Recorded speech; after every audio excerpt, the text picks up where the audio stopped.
Hey, what's up everyone? JJ here and welcome back to the channel. In today's video, we're going to look at the new 2025 LEGO Harry Potter Advent Calendar. In this video, we will open up each of the 24 doors and look at the different figures or builds that are inside. Last December, I did make a video where I looked at the first 6 LEGO Harry Potter Advent Calendars and compared all of those. And I also made a short each day opening up each door. So I'll probably do that again this December, starting with the newest one. So you can only watch that if you're not interested. But let's jump right in now and take a look at the new LEGO Harry Potter Advent Calendar. Alrighty, here we can see the box for this year's 2025 LEGO Harry Potter Advent Calendar. This is set 76456, the Advent Calendar 2025. I actually like that they put the year there on the box. That's helpful when this is the 7th LEGO Harry Potter Advent Calendar we've gotten now. And I actually am really enjoying those torsos for the minifigures for the different houses. So I'm excited to see what those look like in person. If you've never built a LEGO Advent Calendar before, essentially what you can do is open up one of the sides, and that kind of reveals all the different doors that you're going to open each day in December. And it also has kind of a decorated little playmat here, and you're able to display the different builds from the doors onto that playmat. And as the 7th LEGO Harry Potter Advent Calendar, I will say that the kind of wintry scene of Hogwarts tends to be my favorite backdrop when displaying all of these. And I really like when they have kind of these snowy footprints of the different minifigures there. And so I'm curious to see kind of how that, magical spell that is there with the yellow is going to impact the display. And one thing I do like about this set is you're able to pack it up and put it away each year, because as you open the doors, you will see that it shows you kind of what little gift was supposed to be on that day. And therefore, from each year, you can kind of just place them back inside the carton. So day 1 gives us a young Harry Potter in this Gryffindor Christmas sweater. I really like it. This is obviously going away from the films with the 7th LEGO Harry Potter Advent Calendar. Certain themes and ideas have definitely been reused a lot. I'm not going to lie, I would have preferred this entire Advent Calendar to be themed around Hogsmeade, even though we've already gotten one just because of this year's Collector's Edition set. Or I would have liked this to be a reprint of the 2018, Mrs. Weasley Harry H sweater. But with that being said, I really do like this sweater. And the design continues here on the back, and I really like the use of the various whites and oranges to make some of those designs.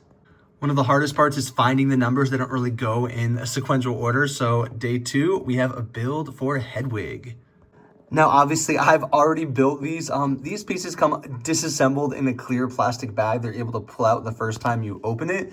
I have had, of the 7 Harry Potter Advent Calendars, only once did I have an error where I got the same bag twice and was missing a bag. But I wrote to LEGO and they quickly replaced it. I don't love this build. He looks kind of weird to me. I actually had to double check the picture a few times. There's no instructions. You just kind of follow the design on the open door. And he just seems odd. Probably the oddest of all the builds, in my opinion. It's just quite an interesting height there next to Harry Potter. Day 3 is going to give us our letter to Hogwarts. As you can see, this is clearly not in minifigure scale, unless Harry Potter's getting a bed for Christmas. But one thing I do want to point out, and this is common for this year's Advent Calendar, is we see a lot of printed pieces. And here with that H emblem there on the seal of the letter, I think that looks quite nice. I do wish some of the printed pieces for LEGO Harry Potter would have gone to some of the other sets this year. But nonetheless, it does make some of the builds strong for this Advent Calendar. Day 4 gives us our second student, Cho Chang.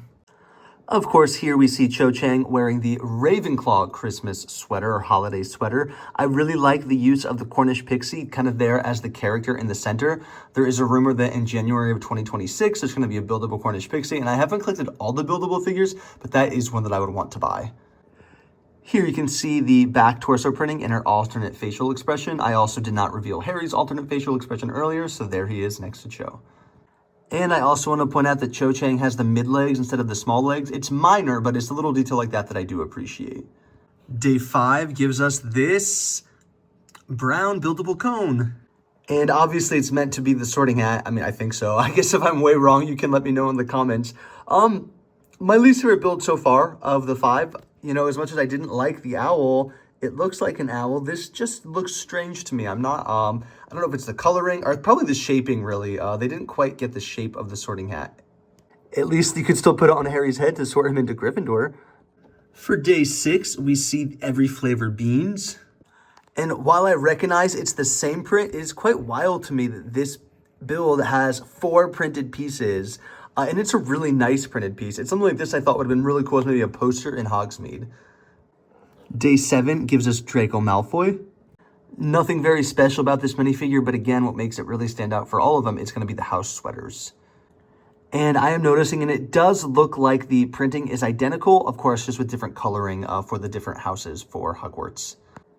And looking at the creatures on their sweater, obviously Harry Potter has the owl. I believe Cho Chang is the Cornish pixie. Is Draco the Grindylow in the Black Lake? For day 8, we see the Hippogriff Buckbeak. And even though I think the eyes are a little bit goofy, I actually really like this build. This is one of my favorites so far for the buildable object/creatures that we've seen with this advent calendar. For day 9, we get these 2 gold coins, and that is actually it for this day. They are printed, but this is just very, very weak for a build for an advent calendar. For December 10th, we see Hannah Abbott. And of course, as a Hufflepuff, it comes as no surprise that the creature on her shirt is going to be a Mandrake.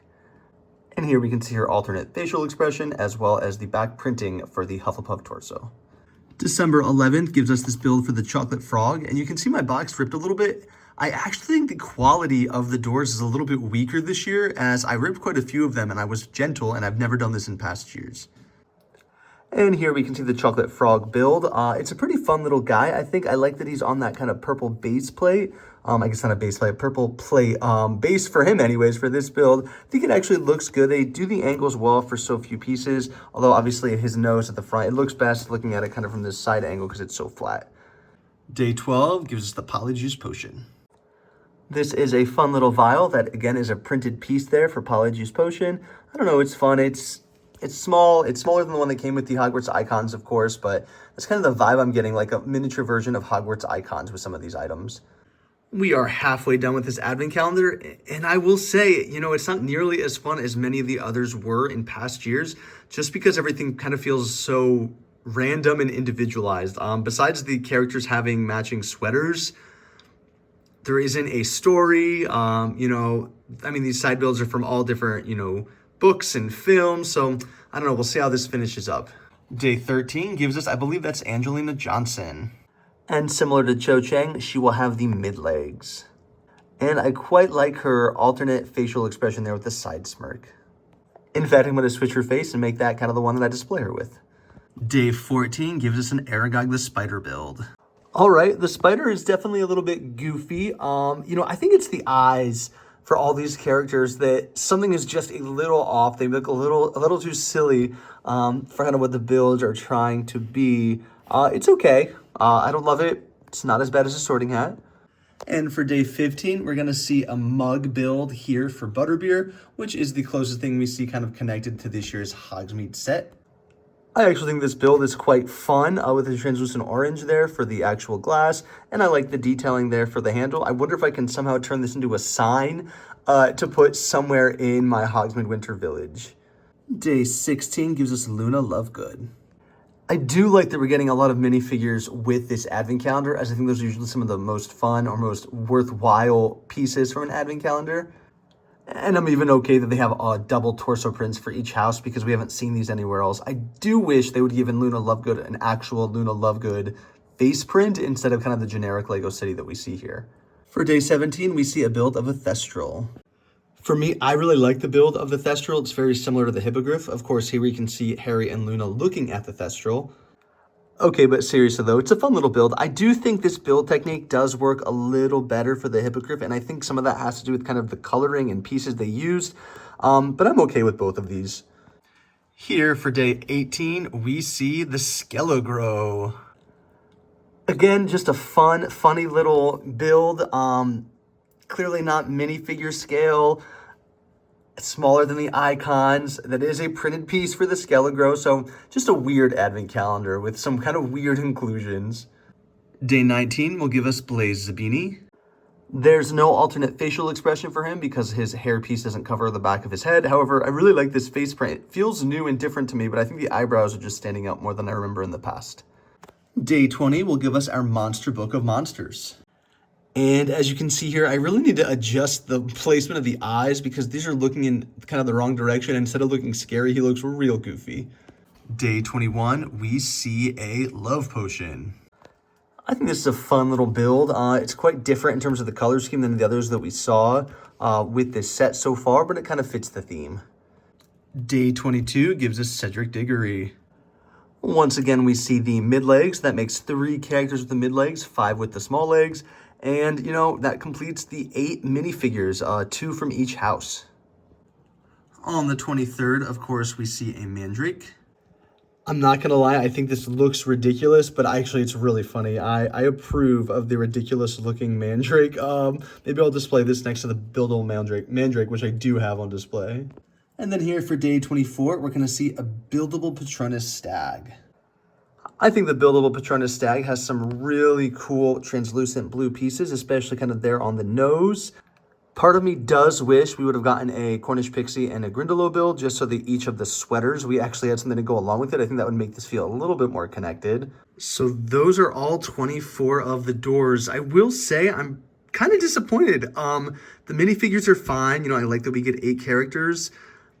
Nothing super special about them. Their torso prints are unique to this set, which is fine.